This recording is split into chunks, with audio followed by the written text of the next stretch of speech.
¿Qué tal? Muy buenas tardes, ¿cómo están? Bienvenidos a 8 Magazine, son las 4:30 y aquí estamos puntuales con nuestra cita con todos ustedes. Vamos a permanecer aquí en directo hasta las 6. También nos pueden seguir a través de nuestra página web y después en las redifusiones que hacemos en esta casa o en plataformas como YouTube. Hoy vamos a empezar hablando de personalidades.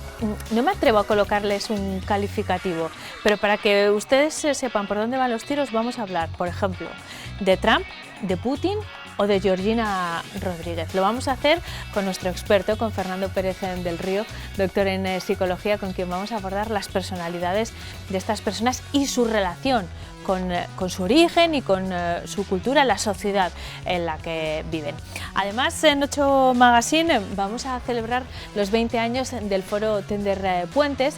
Para celebrar estos 20 años han organizado una serie de conferencias que se van a celebrar la semana que viene, pero queremos también, además de esas actividades, hablarles del trabajo de este foro en el que se ha reflexionado mucho a lo largo de los últimos años. Vamos a saludar también a través de una videollamada al presidente de la Asociación Cultural La Tanguilla, a Carlos de la Villa, que ayer presentaba en Aranda de Duero la nueva edición del Encuentro Internacional de Juego y nos va a contar pues, lo que tienen preparado para el mes de mayo. Después de la pandemia se recuperan algunas citas como esta, el 8º Encuentro del Juego. Y también vamos a saludar a una representante de la Asociación de Amigos del Pueblo Saharaui, de la Asociación Burgalesa de Amigos del Pueblo Saharaui, porque queremos conocer su punto de vista respecto a este giro en la política y en las relaciones con Marruecos que ha realizado el Gobierno de España y cómo afecta eso a los refugiados en los campamentos del Sáhara y también a asociaciones como esta asociación burgalesa que cada año realiza su programa Vacaciones en Paz trayendo a niños refugiados del Sáhara a Burgos y que además viaja un par de veces al año con una caravana con elementos esenciales para los campamentos y que ahora mismo con el cambio de relaciones con Marruecos pues no saben cómo van a poder hacer. Tenían previsto marchar a Argelia dentro de 2 semanas. Nos van a dar más detalles un miembro de esta asociación. Esto y algunas cosas más irán ocurriendo desde ahora y hasta las 6. Comenzamos con nuestro psicólogo de cabecera, con Fernando Pérez del Río, doctor en psicología, con quien vamos a abordar las personalidades de 3 figuras públicas que están de actualidad por diversos motivos y que yo creo que tienen bastantes elementos en común, pero bueno, vamos a analizarlas. Fernando, buenas tardes, ¿cómo estás? Bien, bien. Es un tema difícil, es un tema complicado. Vamos a ver cómo nos Pero yo creo, Fernando, que es un tema complicado, pero que nos va a ayudar a poner en contexto muchas cosas que están ocurriendo en la actualidad, no solo respecto, por ejemplo, a la guerra de Ucrania, que es un asunto muy serio y muy importante, sino a cómo es la sociedad actual, por ejemplo, desde el punto de vista del triunfo de la serie de Georgina. Así que, si te parece, vamos a empezar por lo más pegado a la actualidad. Vamos a empezar hablando de Putin, un hombre que, bueno, tiene una personalidad arrolladora. Yo decía que no me atrevía a ponerle un calificativo, ¿no? Podemos hablar en los 3 casos, el de Putin, el de Georgina y en el de Trump, de personalidades narcisistas, cuando menos, o no. Sí, ese término me gusta. Sí, sí. Vale. Hombre, yo creo que, por ejemplo, en el caso de Putin me parece importante entender un poco la historia. Yo siempre he sido un admirador de la cultura rusa, a mí me ha gustado mucho. No justifico, evidentemente es una barbaridad lo que ocurre ahora, pero hay que entender lo que ocurrió con la Unión Soviética cuando cayó el telón. Putin trabajaba en la KGB y se fue al paro, es decir, un funcionario.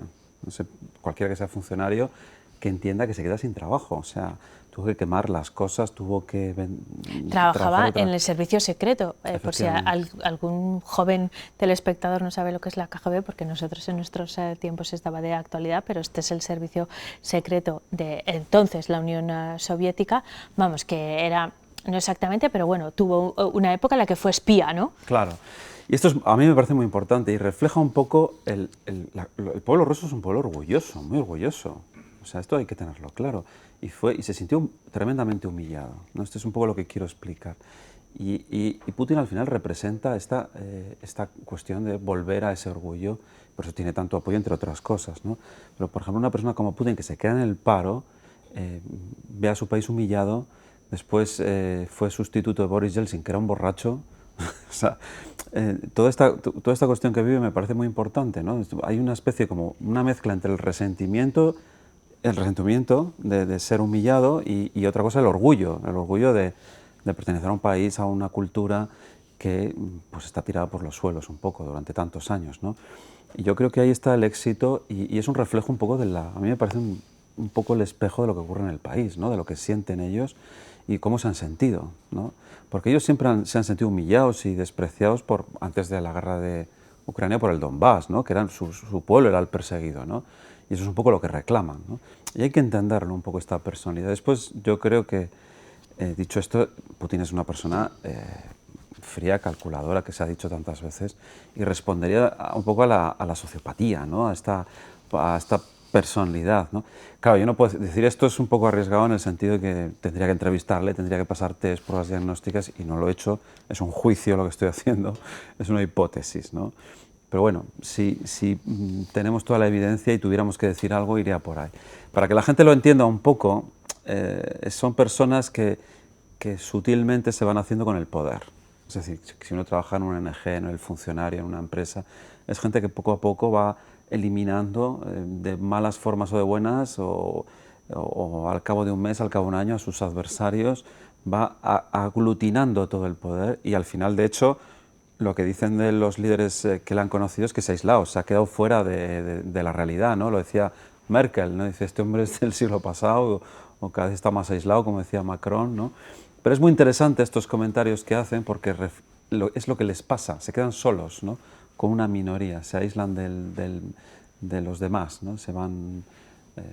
y bueno, pues yo creo que responde un poco a esta visto en el personalidad. contexto de la sociedad rusa, claro, para reforzar esa figura que presentas, Fernando, también tienes que de alguna manera aislar a tus ciudadanos para generar ese apoyo, ¿no? Y bueno, conocemos la manipulación que se ha producido desde los medios de comunicación, la gran inversión en imagen que ha hecho el propio Putin y en propaganda ahora mismo respecto a la invasión de Ucrania también. ¿Cómo encaja una personalidad como la de Putin en el contexto de la sociedad rusa actual, que, bueno, después de la caída de la Unión Soviética había vivido un periodo un poco complicado, ¿no?, de pérdida de poder, pero que, por ejemplo, desde el punto de vista económico y de algunas oligarquías, había crecido mucho, ¿no? ¿Encaja bien un personaje como Putin? Claro, yo creo que el juego, el encaje de bolillos que puede sorprender un poco es, pero ya no saldríamos de las ciencias sociales, entraríamos en la política ya, pero bueno, da igual, ¿no? Yo creo, para mí, el encaje de bolillos sorprendente es que este hombre sale del comunismo y acepta el capitalismo y al final es un neoconservador, es conservador técnicamente, y él lo defiende, él lo dice, ¿no?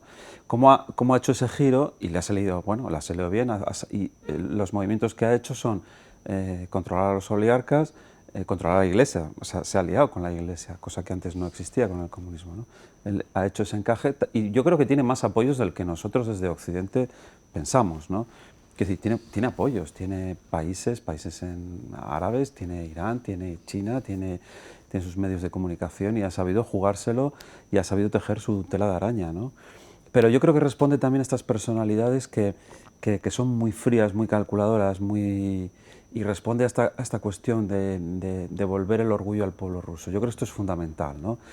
Que, bueno, nosotros podemos ver si somos culpables o no, en el sentido que no hubo plan Marshall cuando se hundió la Unión Soviética.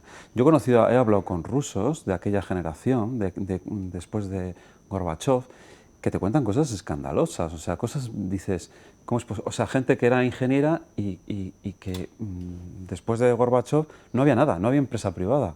Es una generación perdida que no pudo trabajar en nada. No, yo soy ingeniero y voy a trabajar ya, pero es que no hay empresas, ¿sabes?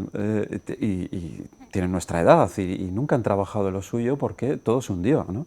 Pero no hubo un plan Marshall, me explico, no hubo una ayuda, o sea, parece como que les dejamos hundirse y ellos lo vivieron mal, ¿no?, de todo esto. Fernando, no quiero frivolizar ni mucho menos, porque este es un tema muy serio y muy importante, pero pensando en cosas que tienen en común estos tres personajes que vamos a intentar analizar esta tarde, Putin, Trump y Georgina Rodríguez, hay un importante interés por su imagen física. Todos se han sometido a intervenciones estéticas, Georgina la que menos porque es muy joven, pero tanto Trump como Putin cultivan una imagen concreta, son personas de una edad avanzada que yo entiendo que luchan por mantener una imagen lo más juvenil posible también para no mostrarse vulnerables ni débiles, ¿no?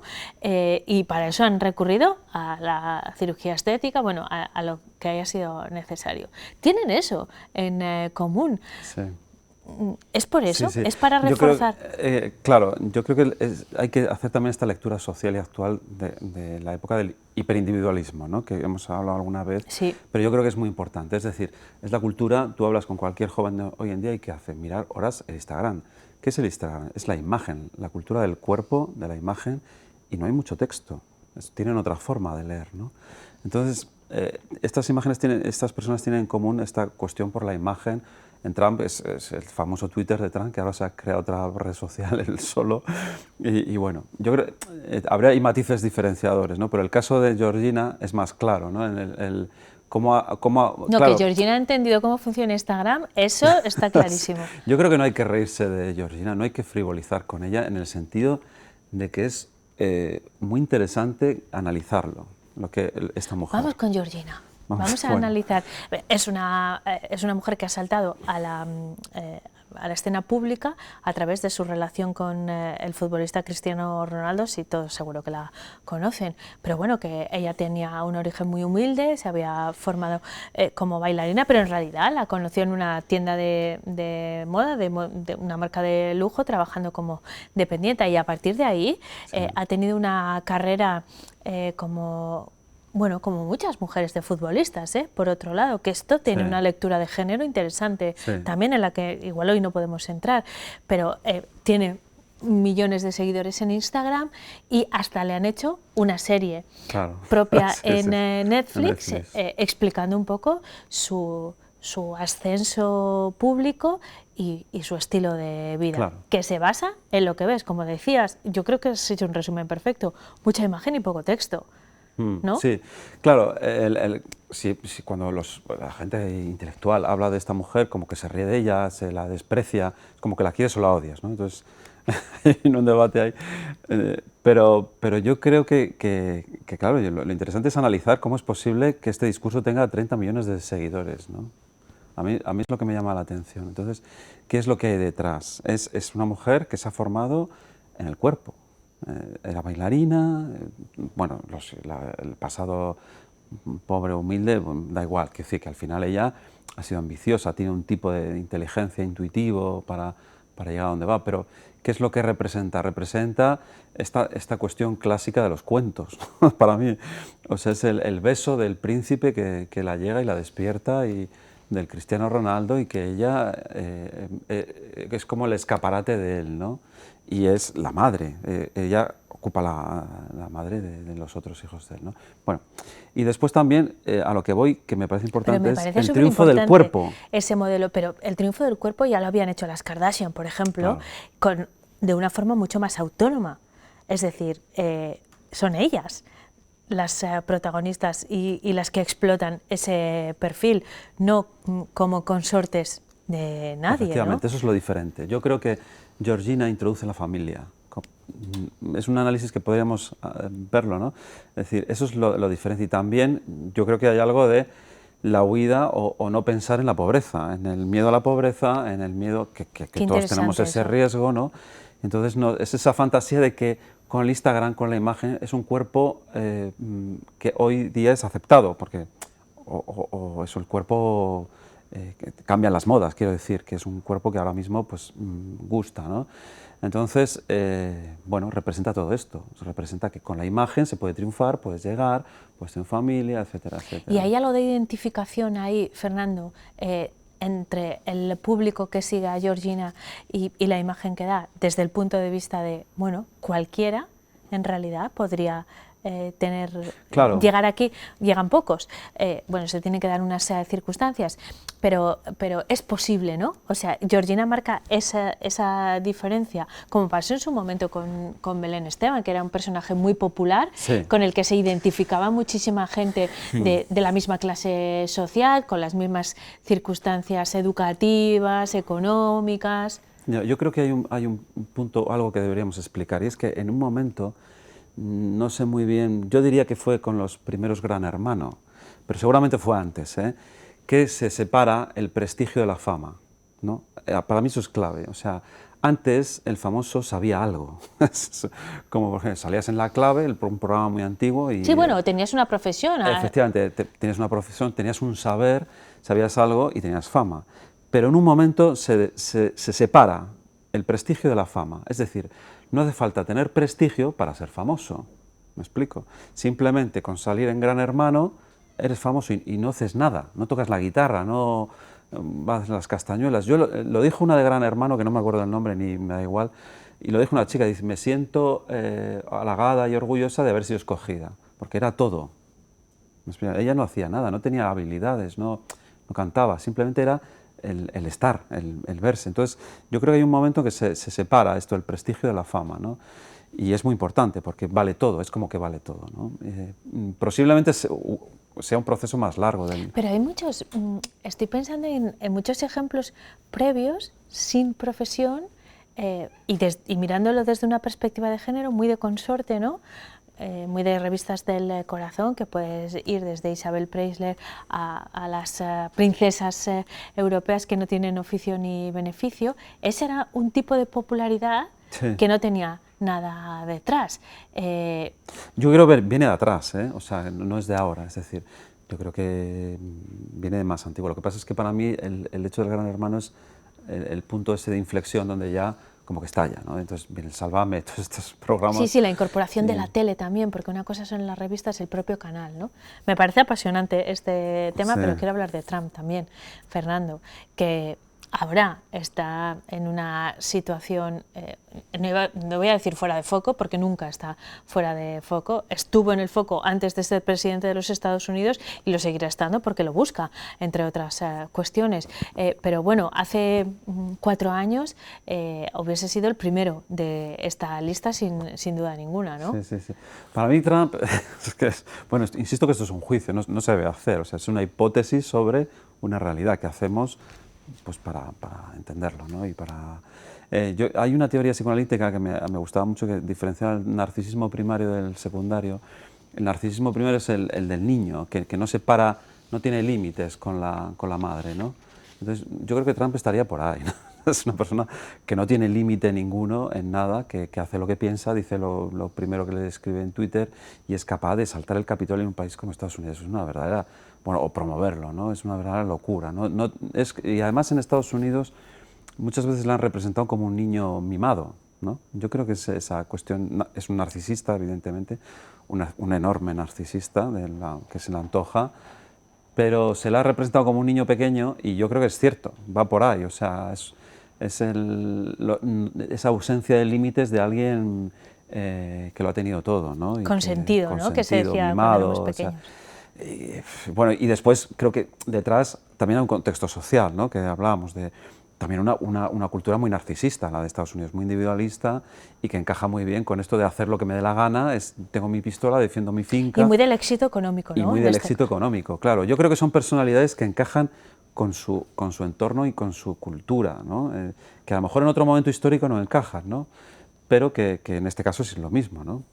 Al final Trump, hablamos una vez de las políticas identitarias, a quien defiende al blanco le ve como víctima, ¿no? Y él se hace representante de todo ese grupo social, ¿no? Pero es un mimado, pues que se le antoja, que no le han puesto límites y que no los tiene y no los va. Ya, y le cierran Twitter y él se hace otra aplicación. Que tenía el botón, como Putin, para los mimados Bueno. con botones de ese tipo dan un poco de miedo. Fernando, ha sido un placer charlar contigo hoy y un montón de veces. Es un tema interesantísimo, como todos los que nos propones. En 2 semanas no vas a venir porque ese día arranca la Semana Santa y la programación especial aquí en la 8 Burgos, pero bueno, más adelante te seguimos viendo, ¿de acuerdo? Muchas bien, gracias. Muy bien.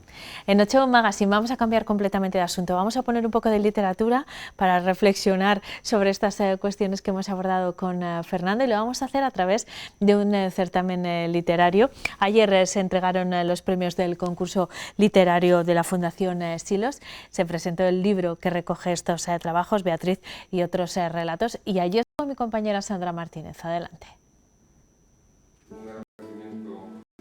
El Palacio de la Isla acoge la presentación del libro recopilatorio del primer premio Silos de Relatos Cortos. Raúl Valiente, extremeño afincado en Burgos, es el ganador con su relato Beatriz. Pues esconde lo que podía sentir yo en el periodo en el que lo escribí, que era en plena pandemia, y realmente habla de una mujer que ha perdido a un familiar por el coronavirus, y lo que yo veía en personas que habían perdido a familiares, lo que yo veía o lo que yo viví cuando perdí a mi padre por un cáncer hace años, y todo eso lo quería meter en un relato. Y viendo lo que había y lo que me contaba la gente, lo que se veía en la calle, lo que veías en los telediarios, pues decidí volcarlo en el relato, que fue creciendo. Luego se añadieron otras cosas que no estaban ahí en un principio, pero el relato, como casi todos los relatos, por lo menos a mí me pasa, crecen. Y creció y llegó a ser Beatriz. En un principio no era Beatriz, el protagonista era un hombre, pero también por consejo de una amiga lo cambié. Cambié a una mujer. Y Beatriz, ¿por qué Beatriz? Porque mi anterior relato, Anselmo, ganó y empezaba por ahí, era un hombre, y dije, pues voy a escribir el siguiente que empiece por B y sea una mujer. Por eso Beatriz. Me suelen decir que es muy emotivo. Tengo amigos que incluso han llorado al leerlo, al terminar. Y es, sobre todo, y eso sí quiero hacerlo constar, mi madre, cuando lo leyó, dijo que había escrito sobre ella. Y realmente sí que después me he dado cuenta que efectivamente hay mucho de mi madre en el relato, muchísimo, pero no me di cuenta cuando lo estaba escribiendo, me di cuenta después al releerlo. Y a casi todo el mundo que lo ha leído, amigos y demás, les ha gustado mucho. Muy triste, dicen, pero real. Se presentaron más de 130 relatos de distintos puntos de España y del mundo. Tenían que girar en torno a Silos, algo que para el propio ganador supuso todo un reto. Siempre tendemos a minusvalorarlo y fui el primer sorprendido porque no lo esperaba. Primero porque trata un tema que no se ajustaba a lo que yo creía que esperaban en el concurso. Era algo de actualidad, era algo que no, digamos que no cuadraba mucho con la imagen de Santo Domingo de Silos, del monasterio y demás. Me arriesgué presentando algo así y por eso fue principalmente la sorpresa, porque no esperaba que tener esa suerte. Yo lo veo como una suerte, no sé si tiene mérito para haber ganado, pero bueno, no fue decisión mía, yo estupendo, por mí muy orgulloso. Además doy las gracias a la Fundación Silos por organizar el concurso, por creer que mi trabajo merecía el premio, eso estoy muy honrado de ello. Y después de todo, asegura que recibir el premio le ha aportado principalmente seguridad en lo que hago, porque yo empecé a escribir hace 25 años, dejé de escribir cuando llevaba 4 relatos y había dejado de escribir durante 20 años.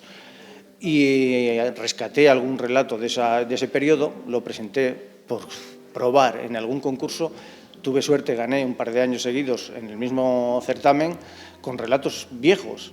Me decidí a escribir cosas actuales, escribí Anselmo, mi anterior relato, que ganó en Torre Pacheco, y eso me animó a decir, bueno, pues igual no está tan mal lo que hago. Entonces este premio ha sido, digamos, una confirmación a realmente poder creerme un poquito, no del todo, creerme un poquito que igual no está tan mal lo que hago.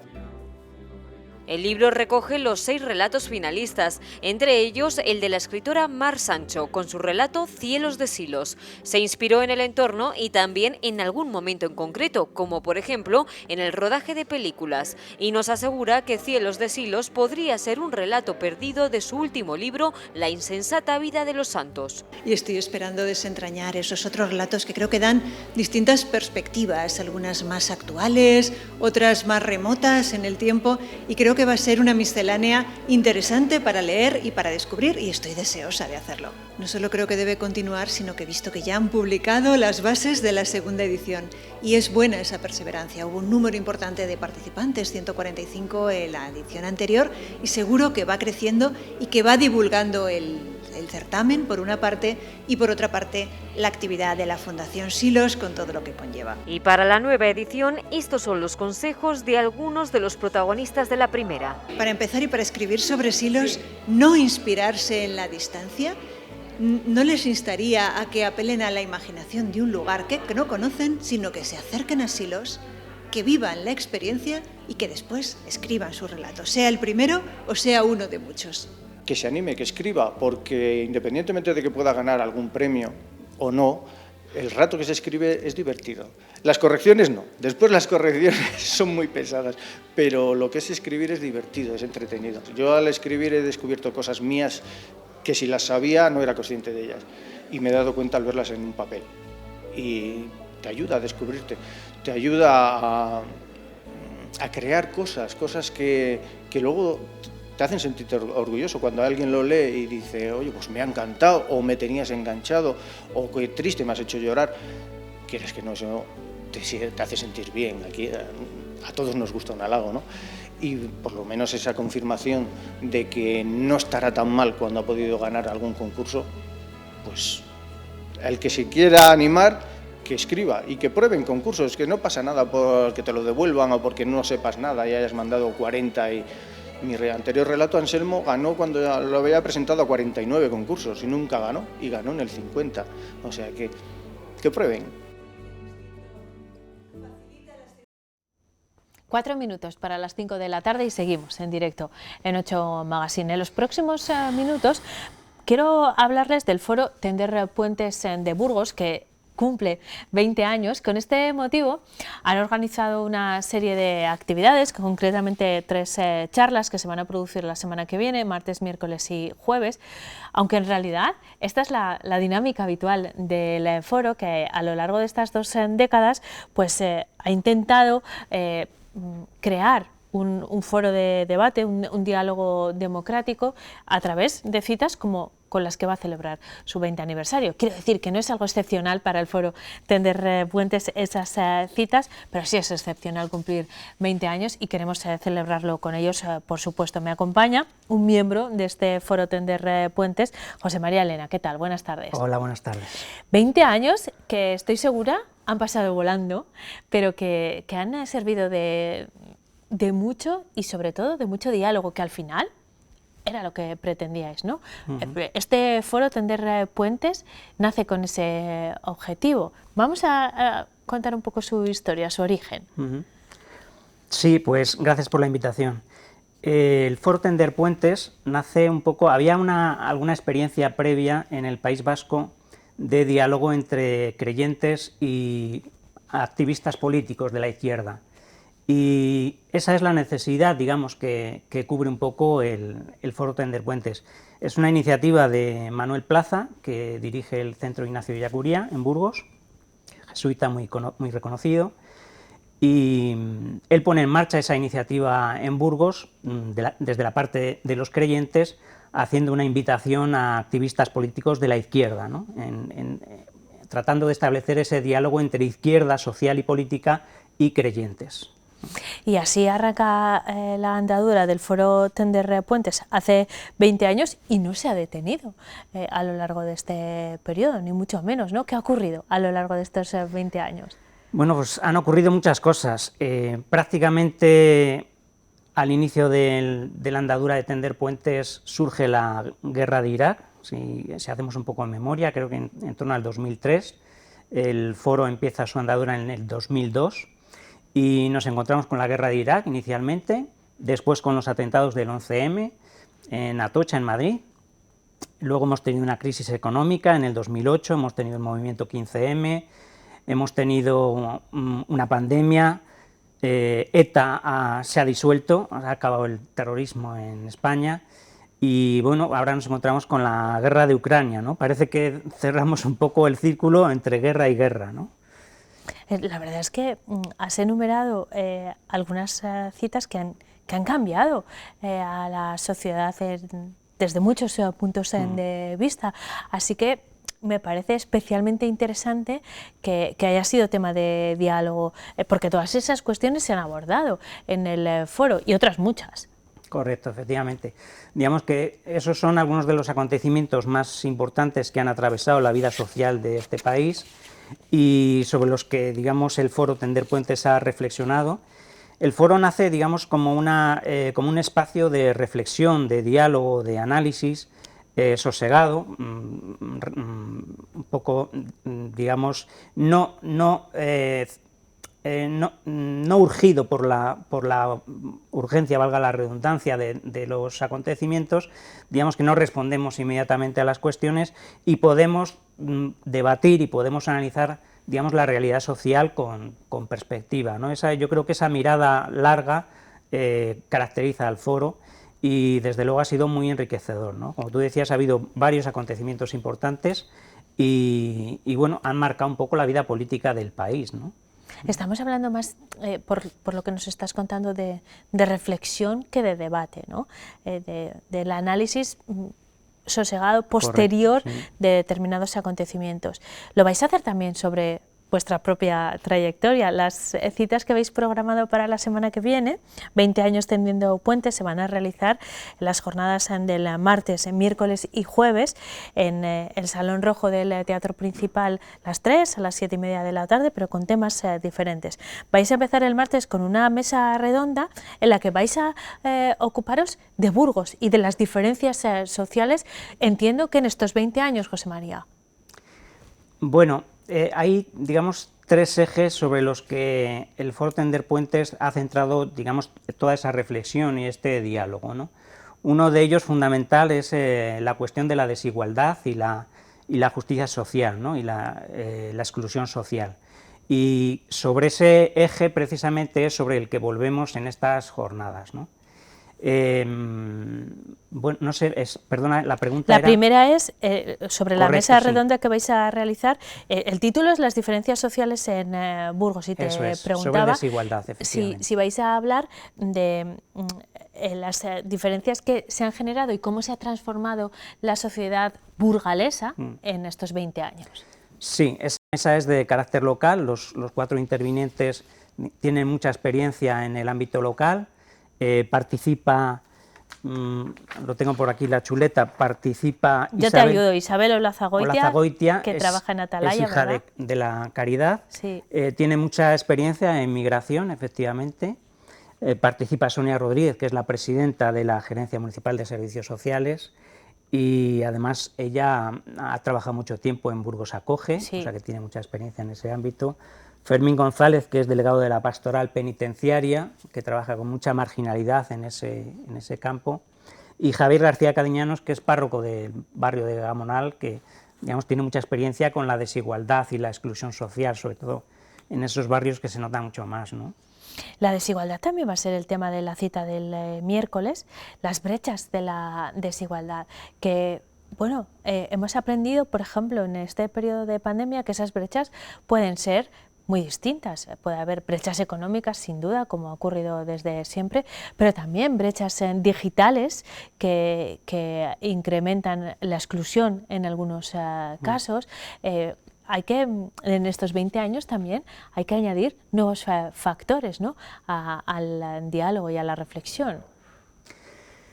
Bueno, ciertamente, ¿no? El ponente del miércoles, Sebastián Mora, es profesor de la Universidad de Comillas, es sociólogo y tiene mucha experiencia en ese ámbito, ¿no? No sé exactamente cuál será su enfoque. Él ha participado en el informe FOESA, es un informe que digamos, más dirigido al tema de la pobreza y la exclusión social, ¿no?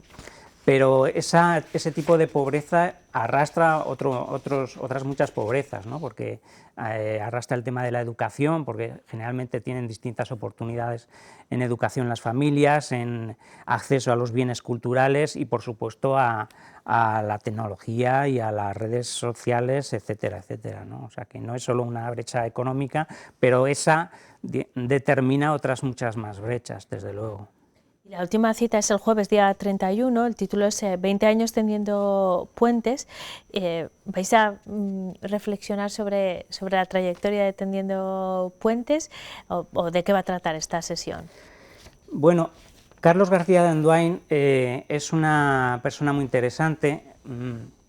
viene del mundo cristiano y ha tenido responsabilidades en el ámbito público, en el ámbito político. Ha estado trabajando con María Teresa Fernández de la Vega de asesor y con Ramón Jáuregui. Que le acompaña esa tarde también, ¿no es Ramón Jáuregui? Ramón Jáuregui estaba previsto inicialmente, pero se nos cayó venir del programa porque tenía otras prioridades. Entonces, efectivamente, era una mesa pensada para los dos, porque el Foro Tender Puentes, seguramente no sea casualidad, digamos, tiene el mismo título que el libro que publicaron Ramón Jáuregui y García de Andoain, que se titula Tender Puentes, ¿no? Entonces, bueno, es un poco una forma, efectivamente, de cerrar el ciclo. García de Andoain trabaja mucho en ese ámbito de los puentes entre los creyentes y el activismo político, y va a hacer un recorrido. De hecho, ha estado en contacto con nosotros todo este tiempo, ¿no? Ha habido otras instituciones, nosotros tenemos mucha relación, por ejemplo, con el Seminario por la Paz, con el Centro Piñatelli de Zaragoza, bueno, sobre todo con el norte en este caso, ¿no? Pero García de Andoain, desde luego, conoce toda la trayectoria del foro y además tiene otras experiencias, como ya hemos mencionado, en el territorio español, y va a hacer un poco un análisis de este recorrido. No me gustaría cerrar esta conversación sin hablar de Ignacio Ellacuría, que da nombre a vuestro centro, de donde parte este foro, que dirige Manuel Plaza, a quien ya te has referido. Justamente hoy llega a las salas comerciales una película que dirige Imanol Uribe. La película se llama Llegaron de noche y se basa en el asesinato de Ignacio Ellacuría y de sus compañeros, jesuitas en 1989 por militares salvadoreños. Un caso que yo creo que todos los que lo vivimos lo recordamos, porque fue no solo el asesinato de una gran dureza, sino la repercusión política que tuvo ese hecho. Y ahora se revisita en el cine, unos cuantos años después. Me parece muy, muy oportuno referirnos también a esta película, que ni José María y yo hemos visto todavía, ¿verdad? Pero que estamos deseando ver. Lo cierto es que, bueno, recuerda esa historia, la llegada de la película, pero yo creo que nunca se ha olvidado este suceso, porque cambió el curso de la historia, ¿no? Bueno, la matanza de los jesuitas en El Salvador, efectivamente, digamos, creó una brecha importante y causó mucho dolor en la Compañía de Jesús. Y la recuerdan además todos los años, tienen una semana social, precisamente el Centro Ignacio Ellacuría conmemora su aniversario todos los años con otras jornadas, yo creo que son por noviembre o así, y esta película efectivamente, digamos, recoge un poco esa historia, ¿no? Hay que recordar que hay una sentencia, yo creo que es muy reciente, yo creo que es del 2020, de hace 2 años, en España, que condena a uno de los, no sé si a los principales actores de esa matanza. O sea que, digamos que ha tardado mucho en cerrarse esta cuestión desde el punto de vista jurídico, ¿no? O sea que hasta hace 2 años la cosa estaba abierta, ¿no? Y no sé si se ha cerrado completamente. Y sobre esta cuestión, efectivamente, trata la película que hay que ir a ver, claro, porque es un acontecimiento muy relevante y me han dicho que es una muy buena película. Bueno, pues iremos a verla, igual que asistiremos a las citas que nos propone Tender Puentes. Hemos hecho balance de 20 años, pero bueno, esto no significa nada más que eso, ¿no? Es un aniversario, el foro continúa. Bueno, 20 años son muchos, no sé si efectivamente el foro tendrá otros 20 años, pero sí, tenemos algunos retos importantes. Yo creo que ya en el foro, en el grupo motor, digamos, tenemos una edad ya casi todos por encima de los 50, ya habría que renovar un poquito las formas, los contenidos y los participantes del foro, ¿no? O sea, Por ejemplo, el tema de las redes sociales lo tenemos muy abandonado, ¿no? O sea que hay cosas por hacer todavía. Bueno, pero retos que cumplir, que no significa interrumpir el diálogo. Pues muchísimas gracias por habernos acompañado esta tarde. Felicidades por los 20 años y os seguimos en la pista. Hasta pronto. Muchas gracias. A ustedes les dejamos un momento, el necesario para hacer un alto en el camino, una pausa para la publicidad. A la vuelta vamos a saludar a una representante de la Asociación Burgalesa de Amigos del Pueblo Saharaui, con quien vamos a abordar el giro del Ejecutivo Nacional sobre esta cuestión y también en qué situación está ahora mismo la asociación y su trabajo. Se lo contamos enseguida.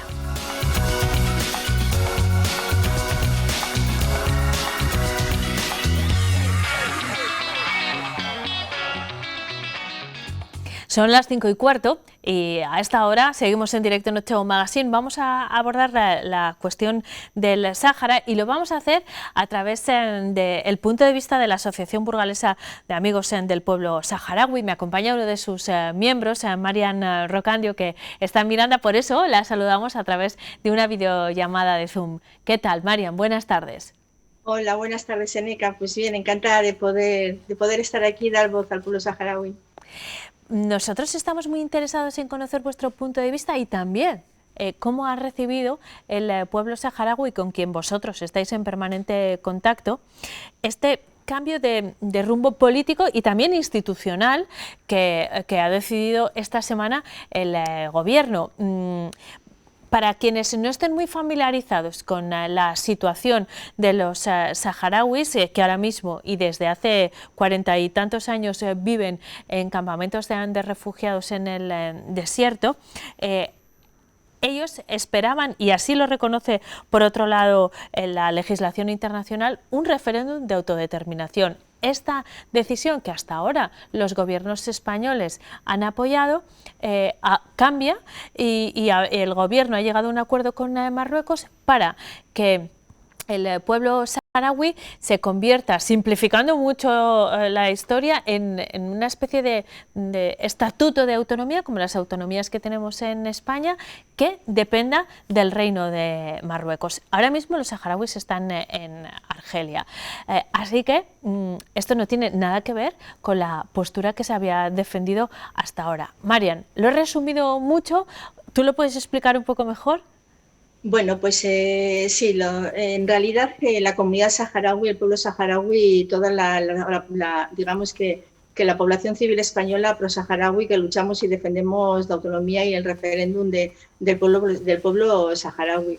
El giro brutal, en este caso del gobierno del presidente Pedro Sánchez, pues ha sido, en primer lugar, pues causa mucho dolor, mucha indignación y mucha rabia, ¿no? Mucha rabia porque bueno, porque vuelca completamente todas las expectativas de esperanza que en un principio se tenían.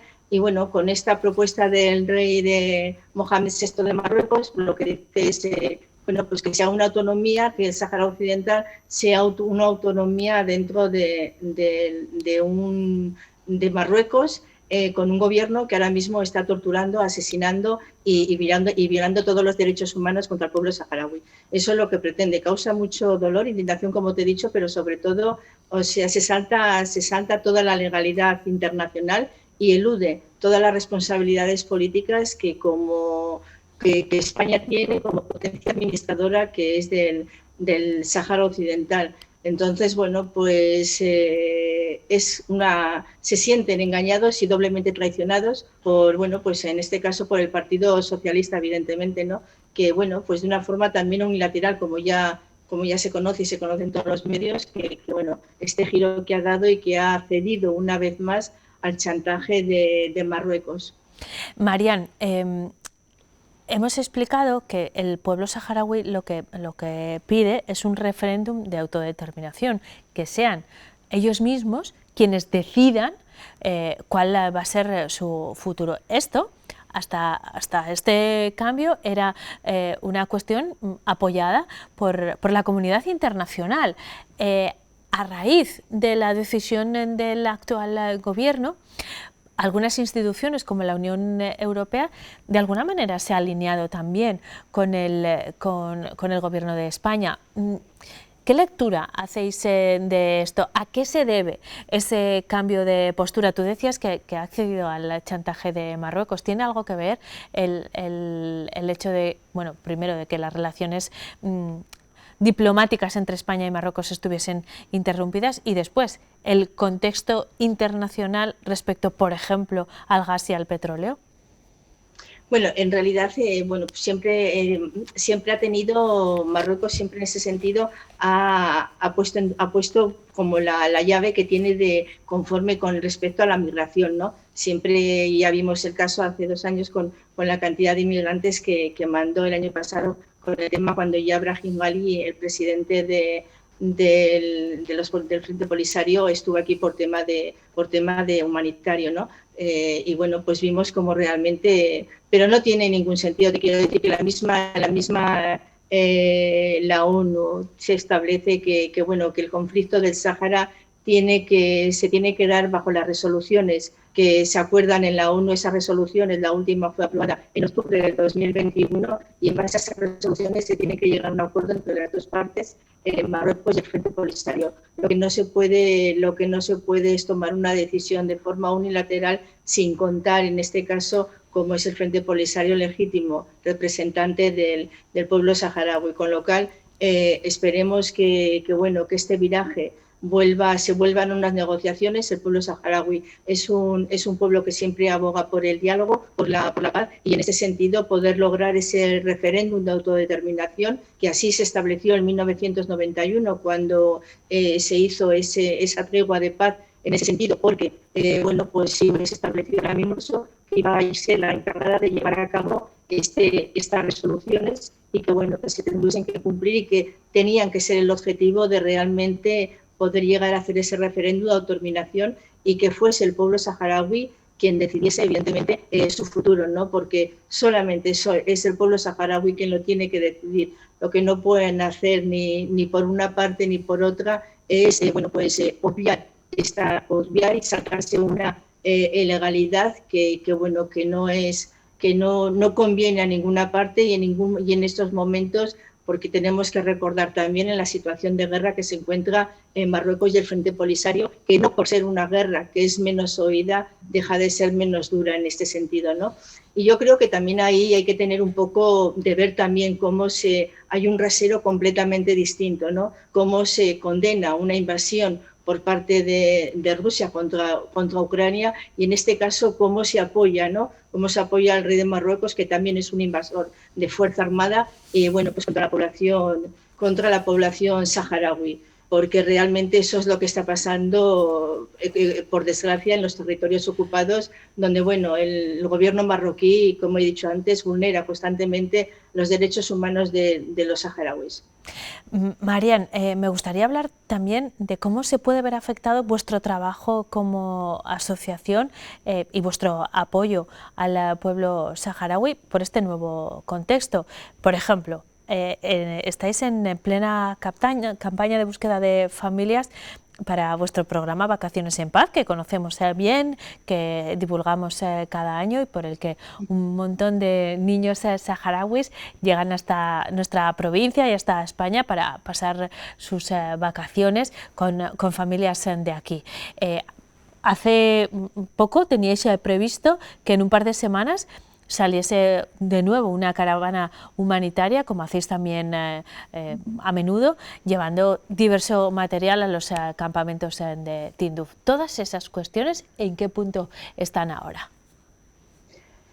Pues esperemos que no afecten. Indudablemente lo que no favorecen son son estas decisiones de forma tan brusca, que tienen terriblemente unas consecuencias pues muy importantes, en el sentido de que que tensa esa relación con Argelia, y porque al final tensa también a los saharauis que están en el frente, en la guerra, ¿no?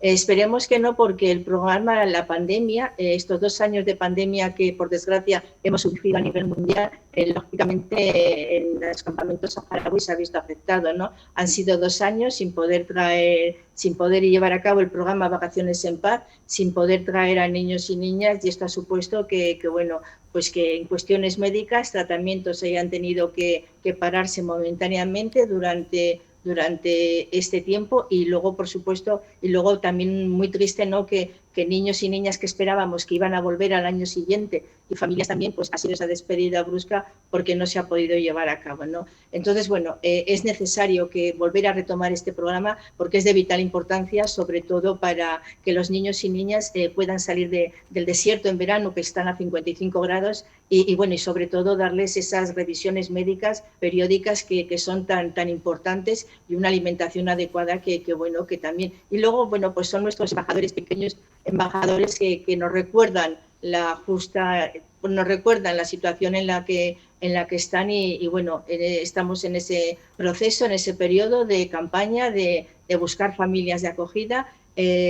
Bueno, esperemos todos, después de 2 años cuesta un poco retomar, y bueno, en este caso los niños y niñas que van a salir van a ser nacidos en el 2014, es decir, van a tener 7 u 8 años, no van a ser tan mayores como venían en años anteriores, y bueno, pues esperemos que realmente lleguen estos mensajes al corazón de muchas familias y podamos tener, bueno, pues familias de acogida que quieran acoger porque lo necesitan, y porque siempre decimos desde la asociación que son nuestros propios, son nuestros refugiados, porque son nuestros hermanos y hermanas, y no olvidemos que es la provincia número 53 de España, y bueno, tenemos ahí unos datos que no podemos obviarlos, y es súper importante que regresen.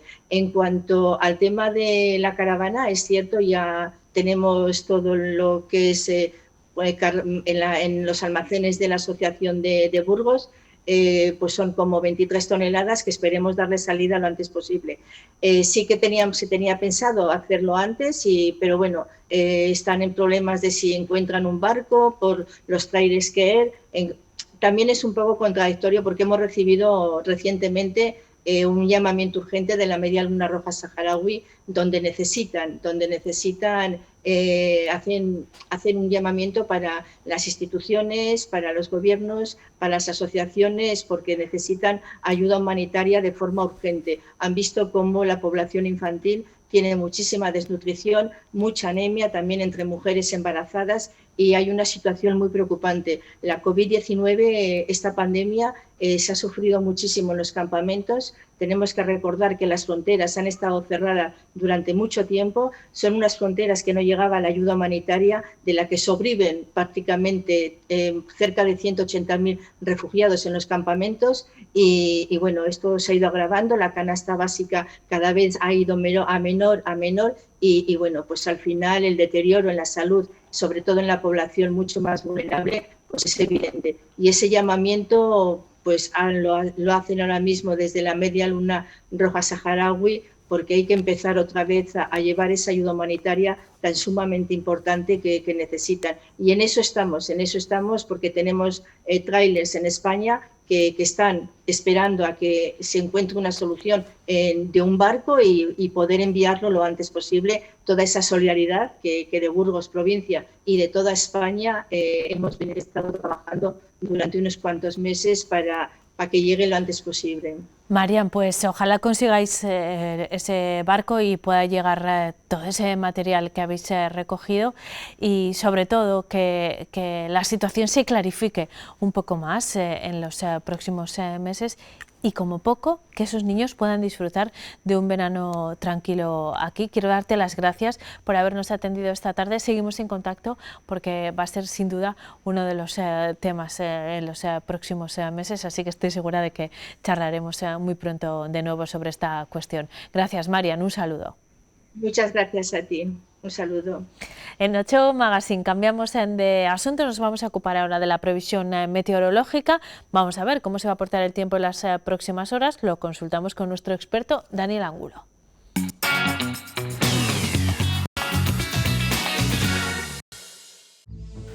La imagen del satélite hoy nos muestra que abundaba la nubosidad por toda la península prácticamente, excepto en Pirineos, y como las lluvias, aparte del Mediterráneo, también afectaban hoy algunas débiles a la meseta norte.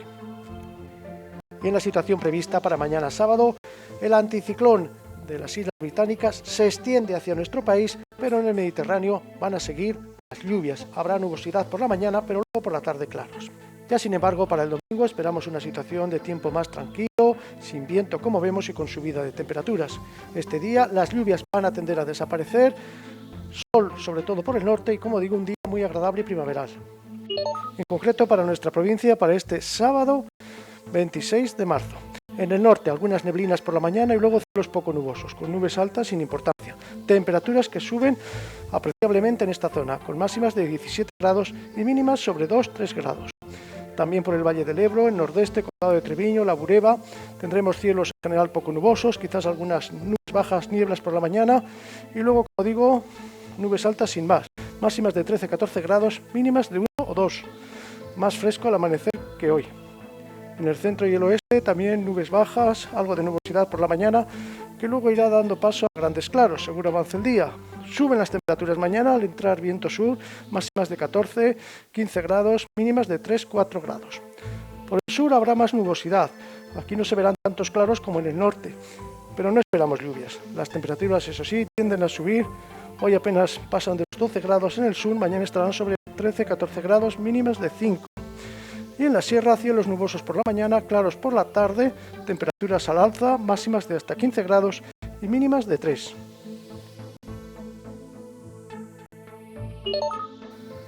En Burgos capital, cielos nubosos por la mañana que luego irán dando paso a claros.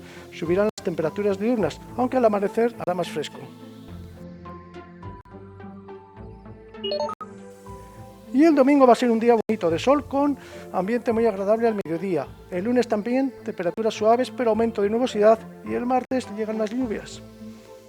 Curiosa esta foto donde los buitres posados en una nave esperan la comida. Sucedía en Tierras de Lara. Y esta semana celebrábamos el Día de la Meteorología y uno de los fenómenos meteorológicos de primavera es el arco iris, como este que veían días atrás en Lerma. Y recordar que este domingo de madrugada a las 2 serán las 3. Esto en cuanto a la meteorología de cara a las próximas horas. Vamos a hacer de nuevo una pausa. A la vuelta les hablamos de la 8ª edición del encuentro del juego que va a coger Aranda de Duero el próximo mes de mayo y que tiene el juego y el vino como protagonistas. Lo contamos enseguida.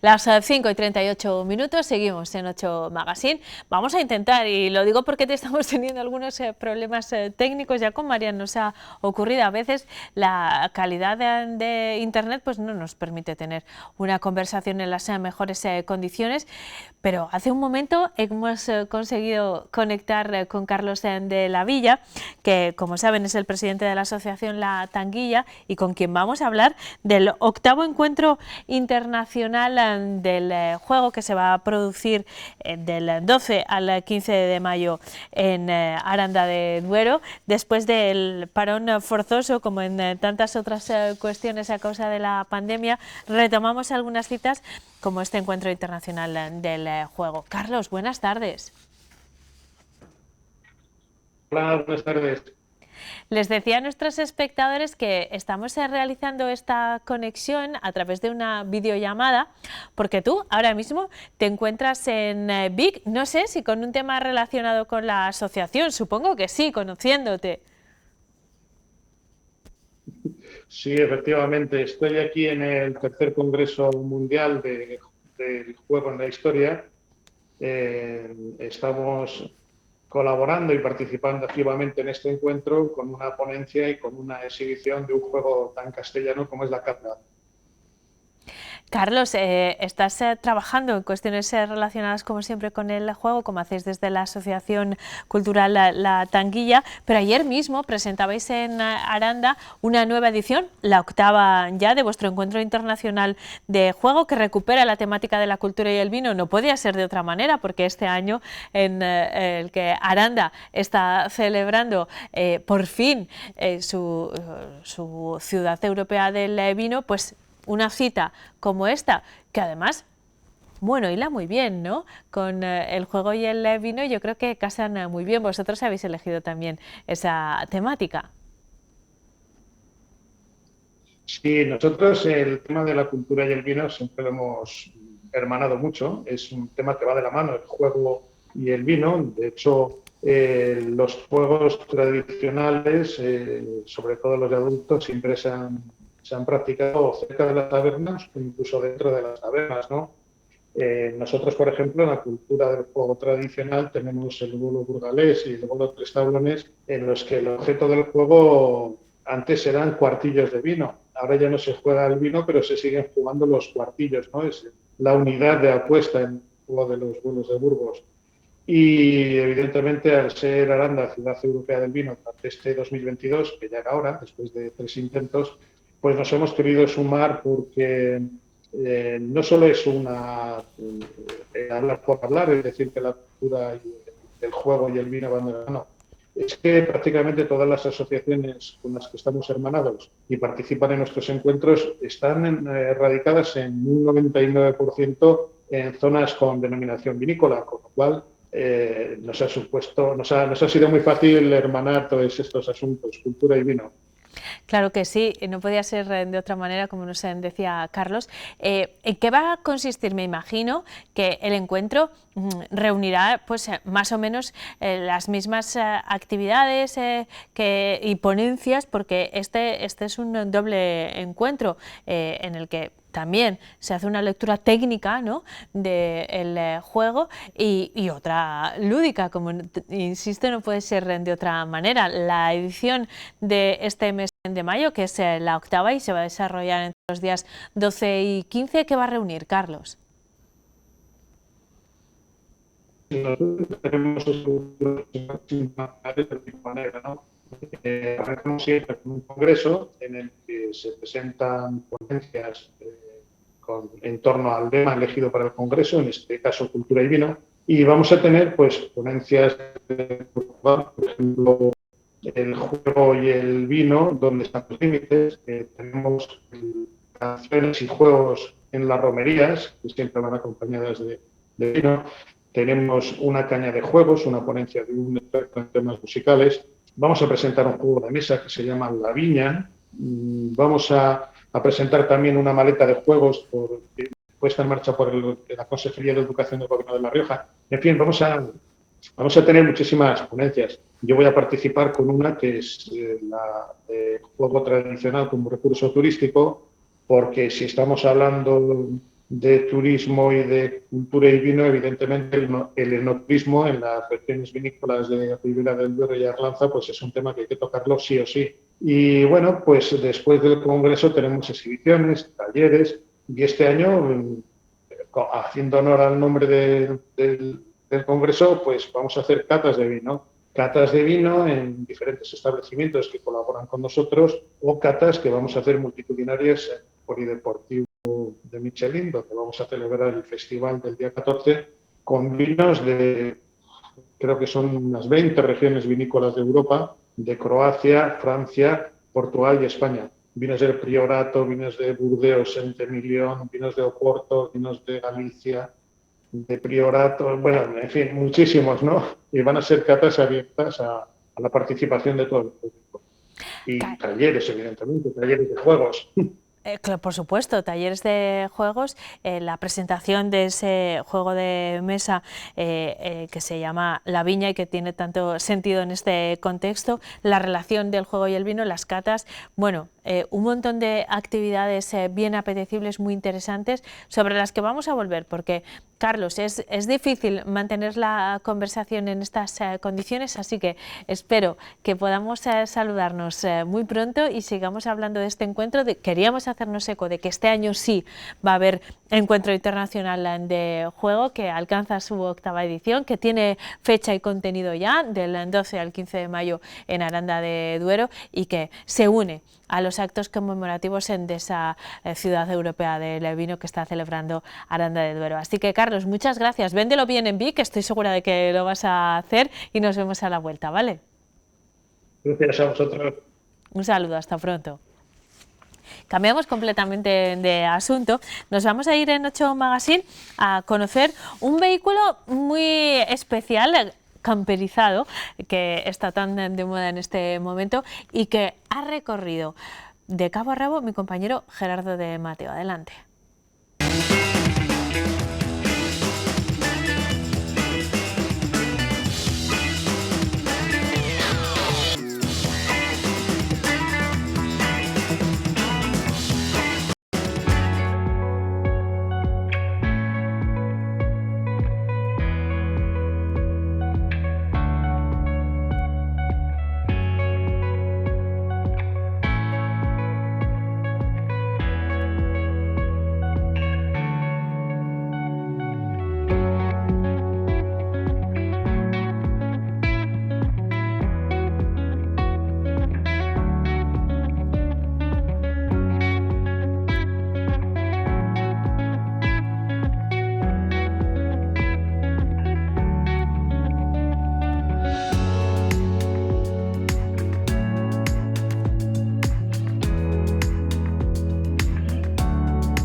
Pues hola Fernando, qué gusto en esta época tan mala, ¿no?, en la que podemos dar buenas noticias a la gente, y hoy estamos en el estreno de la nueva Renault Kangoo Camperiz. Cuéntame un poquito el porqué de este proyecto y qué cosas nuevas tenemos en esta nueva Renault Kangoo. Bueno, pues lo primero, como dices, ya aquí nos están saliendo sonrisas y estamos pasando un buen rato con todos vosotros. Muchas gracias por venir. Con la que está cayendo, pues nada, aquí encantados. Pues este proyecto nace hace 3-4 años con una empresa de Burgos de 2 chicos, unos manitas que se dedicaban a hacer artesanía, por decirlo de esta manera, dentro de los vehículos, ¿no? Y tuvieron la visión de hacer más accesible el tema del camper a la gente utilizando un modelo que teníamos nosotros, como era el Dacia Docker, y sus ideas. Y al final salió la Dacia Docker Camperiz, de la cual hemos vendido por toda España, sobre todo por toda España, más que en Burgos, porque ha sido con una exclusividad solo lo hacíamos nosotros, más de 100 vehículos con una pandemia de por medio. Sí que me gustaría también saber la opinión de Renault España al ver que desde Burgos se están vendiendo esta nueva forma de vida para la gente que igual no podía permitirse una gran furgoneta de 70.000 euros, ¿no?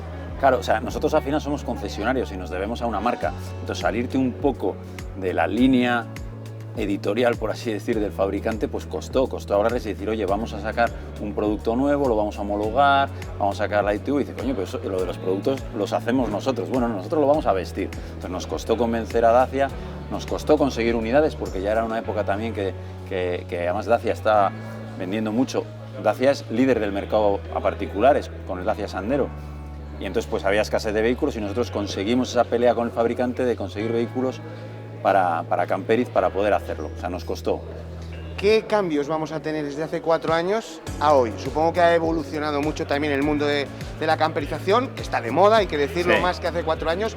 ¿Se notan los cambios? Sí, está de moda, y más de moda después que con la pandemia, pues que la gente ha buscado más unas vacaciones o unas salidas más en familia y en busca del aire libre. Entonces, bueno, el Dacia Docker Camperiz se deja de fabricar, estrategias del fabricante, y sacan ahora, por ejemplo, el Dacia Jogger, y bueno, pues Kangoo, vemos la posibilidad de decir, oye, este proyecto nos gusta, vamos a utilizar otro producto de la familia del grupo Renault, y utilizamos la nueva Kangoo.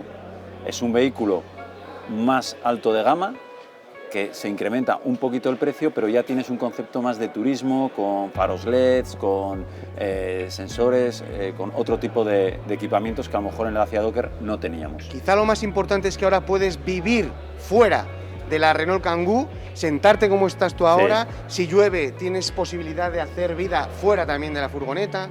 Sí, eso se ha buscado más, la habitabilidad interior, porque los clientes sí que nos decían un poco que, claro, al final es un turismo, que la ventaja que tienes es que no tienes que quitar nada entre semana y puedes usarlo durante toda la semana como tu vehículo familiar con 5 plazas para llevar a los niños al colegio para hacer la compra, y el fin de semana abate los asientos, pones el colchón, etc. Y entonces se echaba un poco en falta esto, que es donde estoy yo ahora, no lo tenía. Nos echaban en falta con los climas que hay, un poco la habitabilidad interior de poderte tomar una cerveza aquí dentro mientras estaba lloviendo fuera y ver aquí a los cervatillos en el campo.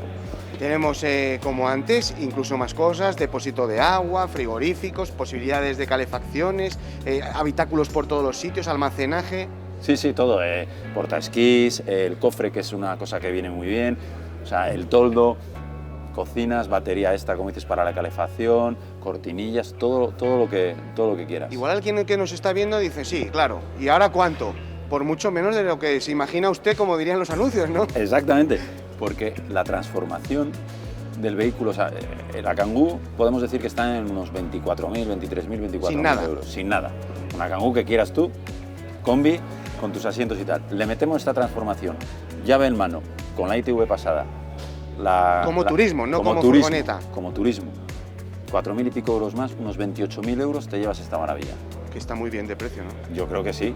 Fíjate lo que te ahorras en hoteles. ¿Cuánto esperáis vender? Pues nuestro objetivo es vender más de los 100 y pico que vendimos de, es fácil, de ¿no? la Dacia. En teoría parece fácil, ¿no? Parece fácil. En lo otro tenemos dos limitaciones. La pandemia, que aunque nos ayudó por el tema de que la gente demandó más ese vehículo, pero se dejó de fabricar el Dacia Docker. Con lo cual, aquí no tendremos límite, así que todo lo que nos pongan por delante, la capacidad de vehículos que nos den y la capacidad de nuestros colegas de Camperiz, pues a por ello. Y sin decir ningún spoiler, en pocas semanas vamos a dar desde Autobican más noticias. Exactamente. Sobre el mundo de la camperización. De la camperización. No decimos más, ¿no? Del grupo Renault. Pues efectivamente. Nada, estaremos de aquí dentro de unas semanas. Muchas Muchísimas gracias y que sea un éxito. Muchísimas gracias, como siempre, por vuestra compañía y por estar siempre ahí.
Llegamos al final de nuestro 8 Magazine de hoy y también de nuestra semana, aunque nos volveremos a ver el fin de semana con algunos de los mejores momentos que hemos vivido a lo largo de los últimos días aquí en el plató de 8 Magazine, con todas las cuestiones relevantes relacionadas con la presentación de libros, por ejemplo, como el de Poza, o también relacionadas con el arte y la actualidad, por supuesto. La próxima semana volvemos a encontrarnos aquí en 8 Magazine a las 4:30 en punto. Como siempre, hasta entonces espero que disfruten mucho del fin de semana.